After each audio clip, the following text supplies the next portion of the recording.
అండి, నమస్తే. Welcome to Varalakshmi Podarillu. అందరూ ఆరోగ్యంగా ఆనందంగా జీవించాలని మనస్ఫూర్తిగా కోరుకుంటున్నాను. కొత్తగా ఎవరైతే నా ఛానల్ చూసారో తప్పకుండా లైక్ చేయండి, షేర్ చేయండి, కామెంట్ పెట్టండి, సబ్స్క్రైబ్ చేసుకోండి. పక్కన ఉన్న బెల్ ఐకాన్ నొక్కితే నేను పెట్టే ప్రతి వీడియో నోటిఫికేషన్ రూపంలో వస్తుంది. తప్పకుండా లైక్స్ ఇవ్వండి. అలాగే నా ఛానల్ వేరే వాళ్ళకి ఫార్వర్డ్ చేయండి. నాకు ఎంతో సపోర్టింగ్ చేసిన వాళ్ళు అవుతారు. ముందుగా అందరికీ కృష్ణాష్టమి శుభాకాంక్షలు. ఎలా జరుపుకున్నారండి మీరు కృష్ణాష్టమి? మా ఇంట్లో ఏ విధంగా జరుపుకున్నామో ఈరోజు చూసేద్దాం. ఈరోజు కృష్ణాష్టమి స్పెషల్, కృష్ణునికి ఎంతో ఇష్టమైన అటుకుల పాయసం చేసుకుందాం. అటుకుల పాయసం కావాల్సిన పదార్థాలు ఏంటో మనం ఇప్పుడు చూసేద్దాం. నేను ఏ విధంగా మా ఇంట్లో కృష్ణయ్యని అలంకరించుకున్నానో ఈ వీడియోలో చూసేయండి. మీరు ఎలా జరుపుకున్నారో నా కామెంట్ సెక్షన్లో తప్పకుండా తెలియజేయండి. ప్రతి ఒక్కరు చూస్తున్నారో తప్పకుండా లైక్స్ ఇవ్వండి. మీ లైక్సే నాకు శ్రీరామ రక్ష అని చెప్పాను. మీకు అందరికీ ఈ కృష్ణయ్య ఇష్టమి రోజు కృష్ణయ్య ఆశీస్సులు ఉండాలని మనస్ఫూర్తిగా కోరుకుంటున్నాం. ఇప్పుడు అటుకుల పాయసం ఏ విధంగా చేసుకోవాలో వీడియోలోకి వెళ్ళిపోదామా రండి. ఇలా వెళ్ళి అలా వచ్చేద్దాం. ఓకే, ముందుగా మనకు అటుకుల పాయసానికి కావాల్సిన పదార్థాలు ఇవి చూడండి. మందపాటి అటుకులు, ఇవి జల్లించుకోవాలండి. ఒక జల్లెడి గిన్నెలో చిల్లులు రంధ్రాల గిన్నె ఉంటాయి కదా, ఆ గిన్నెలో ఇలాగా జల్లించుకోవాలి. తర్వాత బెల్లము, ఉడికించిన పెసరపప్పు, నెయ్యి, కిస్మిస్, జీడిపప్పు, ఇవన్నీ బెల్లం కావాలండి. పాలు మనం ఇప్పుడు ఎలా చేసుకోవాలో చూసేద్దాం. ముందుగా స్టవ్ మీద బాండి పెట్టుకొని నెయ్యి వేసి వేయించుకోవాలి, వేడి చేసుకోవాలి. తర్వాత జీడిపప్పు, బాదం వేసి వేయించుకుందాం. ఇవన్నీ దోరగా వేసినాక అటుకులు వేసి వేయించుకుందాం. చాలా కమ్మటి, కృష్ణునికి ఎంతో ఇష్టమైన అటుకుల పాయసం. గ్లాస్ అటుకులు చాలండి, మనం ఉడకబెట్టిన పెసరపప్పు వేస్తాం కనుక సరిపోతుంది. ఇవన్నీ అటుకులు వేయించుకుందాం. ఈ అటుకులన్నీ వేయించుకున్న తర్వాత తీసేసి పక్కన పెట్టేసుకుందాం. అటుకులు చక్కగా వేగిపోయినాయి. ఇప్పుడు అటుకులను పక్కకు పెట్టేసుకుందాం. ఇదే బెల్లంలోనే, ఇదే నెయ్యిలోనే మనము ఇప్పుడు బెల్లం వేసి చూడండి, అటుకులను అన్నీ తీసేసుకుందాం కదా. అటుకులు చక్కగా వేగిపోయినాయి. ఇప్పుడు దీంట్లోనే గ్లాస్ బెల్లం వేసి, ఈ గ్లాస్ బెల్లం, అటుకులు బెల్లం ఎంతో బాగుంటాయండి. నీళ్ళు పోసుకుందాం. బెల్లం మునిగేదంతా బెల్లం కరగనియాలి. చూడండి, ఎసురు మరుగుతుంది. ఇప్పుడు మనం బెల్లం వేడి చేసాం కదా, ఇప్పుడు మనం వేయించుకున్న అటుకులు వేసి ఉడకనిద్దాం. అటుకులు ఈ బెల్లం నీళ్ళల్లో ఉడికిపోవాలండి. చాలా టేస్టీగా ఉంటుంది. శ్రీకృష్ణునికి ఎంతో ఇష్టమైన బెల్లం పాయసం. ఇప్పుడు చూడండి, అలాగే పెసరపప్పు ఉడకబెట్టి పెట్టుకున్నాను. 1 గంట పెసరపప్పు వేసుకున్నాను. చెప్పేది అటుకుల పాయసం కదా, కమ్మగా ఉంటే చూడండి ఇలాగా కలుపుకుందాం. అటుకులు బాగా ఉడకనిద్దాం. అటుకులు, పెసరపప్పు, బెల్లము, పాలు దించేసుకున్నాక పాలు పోసుకుందాం. ఎందుకంటే ఇవి విరిగిపోతాయి పాలు ముందే పోసేసుకుంటే. చాలా బాగుంటుందండి ఈ అటుకుల ప్రసాదం. కొద్దిగా మరగనిద్దండి. అటుకుల పాయసము చక్కగా ఉడికిపోతుంది. మనం బంద్ చేసుకున్న తర్వాత పాలు పోసుకుందాం. మీలో ఎంతమంది ఈరోజు కృష్ణాష్టమి ఇష్టంగా చేసుకుంటారో నాకు తెలియజేయండి. నేనైతే బాగానే సెలబ్రేషన్ చేసుకుంటానండి. ప్రతి ఇయర్ ఇలాగే చేస్తాను. అటుకుల పాయసం నైవేద్యం పెట్టినప్పుడు నాకు ఇంతకుముందు యూట్యూబ్ లేకపోయింది కదా, అందుకే మీకు చూపించలేకపోయాను. ఈ సంవత్సరం యూట్యూబ్ ఉంది కనుక చక్కటి కమ్మని అటుకులతోని బెల్లం పాయసం ఎంత బాగుంటుందో తెలుసా. ఇప్పుడు పాలు పోసేసుకుందాం. ఇది దించేసుకొని తర్వాత చింతపండు పులిహోర, చింతపండు ఉడకబెట్టి పెట్టేశానండి. పులిహోర అన్నం కూడా ఉడకబెట్టి పెట్టేశాను. తాలింపు వేసుకుందాం. ఈరోజు శ్రీకృష్ణునికి చింతపండు పులిహోర, అటుకుల పాయసం నైవేద్యంగా పెడుతున్నాను. ఇప్పుడు పాలు పోసేసుకుందామండి. ఇప్పుడు స్టవ్ ఆఫ్ చేసుకున్నాను. స్టవ్ ఆఫ్ చేసుకొని తగినన్ని పాలు పోసేసుకుందాం. చూడండి, చిక్కటి బర్రెడి పాలు పోసేసుకుందాం.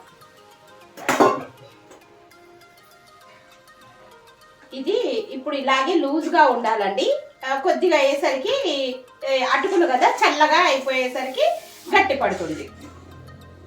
చూడండి ఎంత చక్కగా ఉంది. మీకు ఇప్పుడు దగ్గర నుంచి చూపిస్తాను. చూడండి, అటుకుల పాయసం ఎంత చక్కగా ఉందో.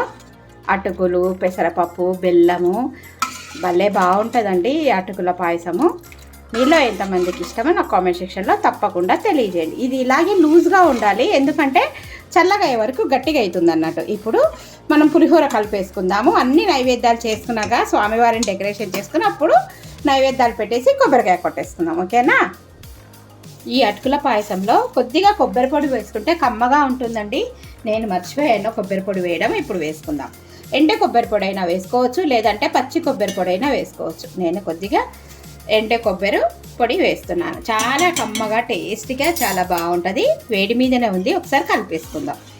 చూడండి, ఇంతకుముందు ఎంత పల్చగా ఉండే, ఇప్పుడు చల్లగా అయిపోతే గట్టిగా అవుతుంది. చూడండి, కమ్మటి. దీంట్లో సగ్గుబియ్యం కూడా వేసుకోవచ్చు, కానీ నేను పెసరపప్పు వేశాను కదా, కమ్మగా ఉంటుంది, అందుకోసానికి ఇది వేయలేదు. ఇప్పుడు చల్లరనిద్దామండి. ఇది మనం ఇంకా పులిహోర కలుపుకున్నాక నైవేద్యం పెట్టేసుకుందాం. పులిహోర చేసుకుందామండి. స్టవ్ మీద బాండి పెట్టుకొని ఆయిల్ వేసి వేడి చేసుకున్న తర్వాత ఎండుమిర్చి, తర్వాత పల్లీలు వేసుకొని తాలింపు గింజలు వేస్తాం. పల్లీలు ఎందుకంటే వేగవు, అందుకోసం పల్లీలు వేసుకున్నాము. తర్వాత తాలింపు గింజలు వేసుకుందామండి. చూడండి, అన్నీ కలిపి పెట్టుకుంటాం కదా తాలింపు గింజలు. కొద్దిగా చిమ్మి వేసుకుందాం, ఘాటు వస్తుంది. పచ్చిమిర్చి ఇవన్నీ ఎండుమిర్చి కదా. ఇప్పుడు పచ్చిమిరపకాయలు వేసుకుందాం. బాగుంటుంది. నాకు చింతపండు పులిహోర అంటే మా ఇంట్లో చాలా ఇష్టపడతారండి. ఎప్పుడు ఏ పండుగలు వచ్చినా చింతపండు పులిహోరనే చేసుకుంటాము.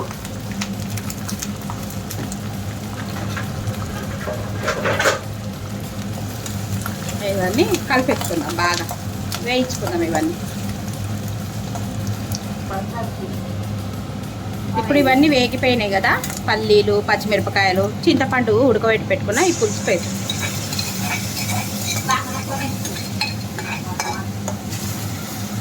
కలిపేసుకొని దగ్గర పడనిచ్చాక ఉడకనిద్దాం. ఇప్పుడు ఇదంతా దగ్గర పడనిద్దామండి. ఉప్పు వేసి కలుపుకోవాలి రుచికి.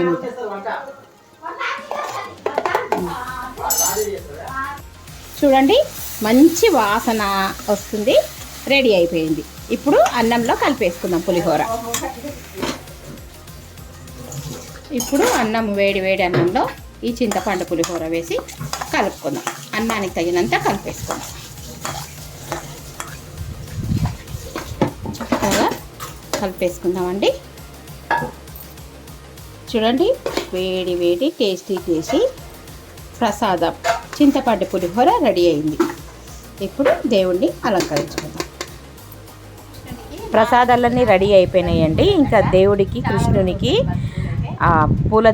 పూలమాల సమర్పించుకుందామని చెప్పేసి బయట కూర్చొని ఉడకపోస్తుంటే ఇలాగా బంతి పూలమాల కడుతున్నాను. శ్రీకృష్ణునికి తెల్లటి పూలన్నా పచ్చని పూలన్నా చాలా ఇష్టము. ఇప్పుడు ఒకసారి నా గార్డెన్ చూడండి. చిరు ఎండ తగులుతుంది, అలాగే మబ్బుగా ఉంటుంది, ఉడకపోస్తుంది.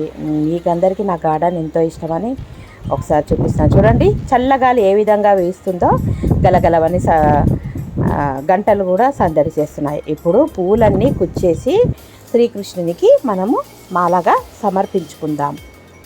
మీలో ఎంతమందికి కృష్ణాష్టమి తెలుసో నాకు కామెంట్ సెక్షన్లో తప్పకుండా తెలియజేయండి. మా కృష్ణయ్యకి మాల వేస్తున్నాను.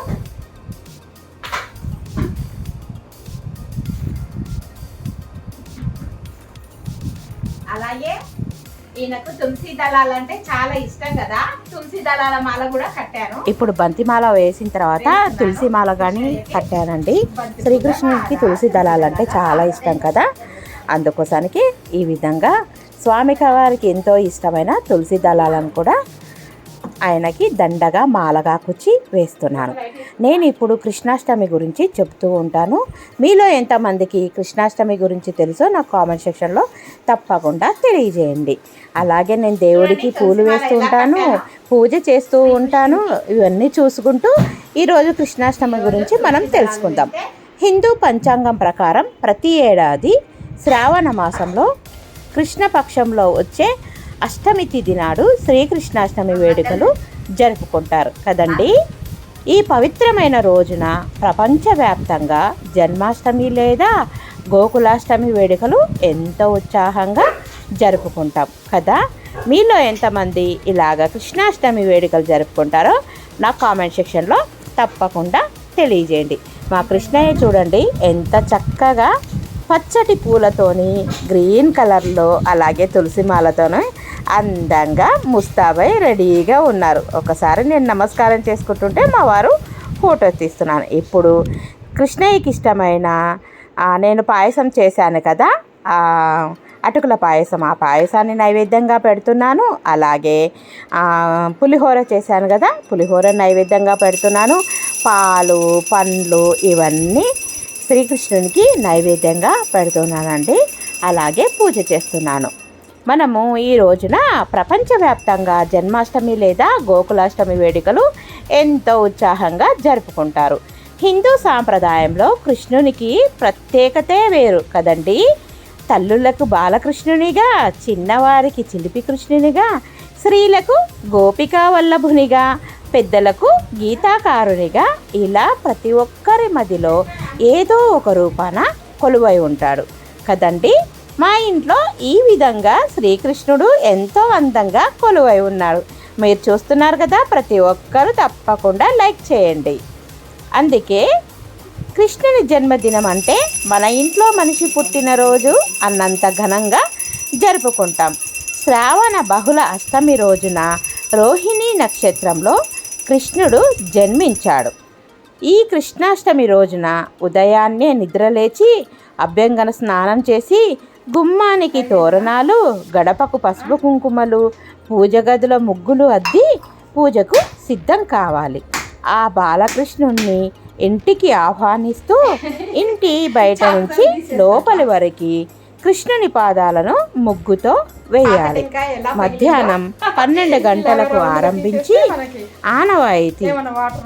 కృష్ణునికి తులసి అంటే చాలా ఇష్టం. అందుకే ఆయన ప్రతిమకు కూడా తులసి మాలతో అలంకరిస్తారు. చూడండి, నేను కూడా మా శ్రీకృష్ణునికి తులసి మాలను ఎంతో అందంగా అలంకరించాను. ఆయనకు ఇష్టమైన తెలుపు లేదా పసుపు రంగు పూలతో పూజిస్తారు తెలుసా అండి. అందుకోసానికే మా కృష్ణయ్యను కూడా పచ్చటి పసుపు రంగు పూలతో ఉన్న బంతి పూలతోని కృష్ణయ్యను అందంగా అలంకరించాను. అలాగే ఆయనకి ఇష్టమైన తులసి దళాల మాల కూడా వేశానండి. ఆయనకి ఇష్టమైన అటుకులు బెల్లంతో పెసరపప్పు వేసి నైవేద్యాన్ని పెట్టాను, పళ్ళను పెట్టాను. పాలు, పానకం, వడపప్పు ఏవైనా నివేదన చేయొచ్చు. ఇలాగా మంగళహారతి ఇచ్చి, కొబ్బరికాయ కొట్టేసిన తర్వాత మంగళహారతి ఇచ్చి మా ఇంట్లో ఈ విధంగా పూజ చేసుకున్నాం. ఆయనకి ఇష్టమైన తెలుపు లేదా పసుపు రంగు పూలతో పూజిస్తారండి శ్రీకృష్ణుని. కృష్ణాష్టమి రోజున ఆయనకి ఇష్టమైన పాలు, వెన్న, వడపప్పు, పానకం, మీగడ, అటుకులు, పళ్ళు, బెల్లం వంటి వాటిని ప్రసాదంగా నివేదిస్తారు. శ్రీకృష్ణుడు దేవకీ వసుదేవులకు 8వ కొడుకుగా జన్మించాడు. శ్రావణ మాసం కృష్ణ పక్షం అష్టమి రోజు కంసుడి చెరసాలలో శ్రీకృష్ణుడు జన్మించాడు. కృష్ణుని పుట్టినరోజు సందర్భంగా మనమందరము కృష్ణాష్టమి జరుపుకుంటాం. ఇదండి శ్రీకృష్ణుని జన్మాష్టమి గురించి మీలో ఎంతమందికి తెలుసో నా కామెంట్ సెక్షన్లో తప్పకుండా తెలియజేయండి. తెలియకపోతే కృష్ణాష్టమి గురించి నేను చెప్పిన వీడియో నచ్చినట్టయితే తప్పకుండా లైక్ చేయండి, షేర్ చేయండి, కామెంట్ పెట్టండి, సబ్స్క్రైబ్ చేసుకోండి. ఓకేనా? నా పూజ ఎలా ఉందండి, మా కృష్ణయ్య ఎలా ఉన్నారో తప్పకుండా సబ్స్క్రైబ్ చేసుకొని కామెంట్ పెట్టండి. ఓకేనా? నా పూజ ఇలాగా అయిపోయింది. అలాగే కుందనపు బొమ్మలాగా కూర్చున్న మన అమ్మవారు చూడండి ఎంత చక్కగా ఉన్నారో. ఈ కృష్ణాష్టమి రోజున రాత్రంతా చాలామంది జాగారం కూడా చేస్తారు. అలాగే ఉపవాసాలు ఉండే వాళ్ళు కూడా ఉంటారండి. లేదంటే సాత్వికమైన ఆహారం తీసుకొని కృష్ణాష్టమికి ఎంతో చక్కగా వేడుకలు జరుపుకుంటారు. ప్రపంచవ్యాప్తంగా చాలా ఇష్టంగా జరుపుకుంటారు. ఎలా ఉన్నానండి మా కృష్ణయ్య? నచ్చాడా? వీడియో నచ్చినట్టయితే తప్పకుండా లైక్ చేయండి, షేర్ చేయండి, కామెంట్ పెట్టండి, సబ్స్క్రైబ్ చేసుకోండి. పక్కనున్న బెల్ ఐకాన్ నొక్కితే నేను పెట్టే ప్రతి వీడియో నోటిఫికేషన్ రూపంలో వస్తుంది. తప్పకుండా లైక్స్ ఇవ్వండి. అలాగే నా ఛానల్ వేరే వాళ్ళకి ఫార్వర్డ్ చేయండి. నాకెంతో సపోర్టింగ్ చేసిన వాళ్ళు అవుతారు. ఇదండి మా ఇంటి కృష్ణాష్టమి వేడుకలు. మీ ఇంట్లో ఎలా సెలబ్రేషన్ చేసుకున్నారో తప్పకుండా కామెంట్ సెక్షన్లో తెలియజేయండి. తప్పకుండా లైక్స్ ఇవ్వండి. చాలా మంది చూస్తున్నారు లైక్స్ ఇవ్వడం లేదు. మీ లైక్సే మీ శ్రీరామ రక్ష అని చెప్పాను. తప్పకుండా లైక్స్ ఇవ్వండి. ఓకేనా? మరో మంచి వీడియోతో మీ ముందుంటాను. బాయ్.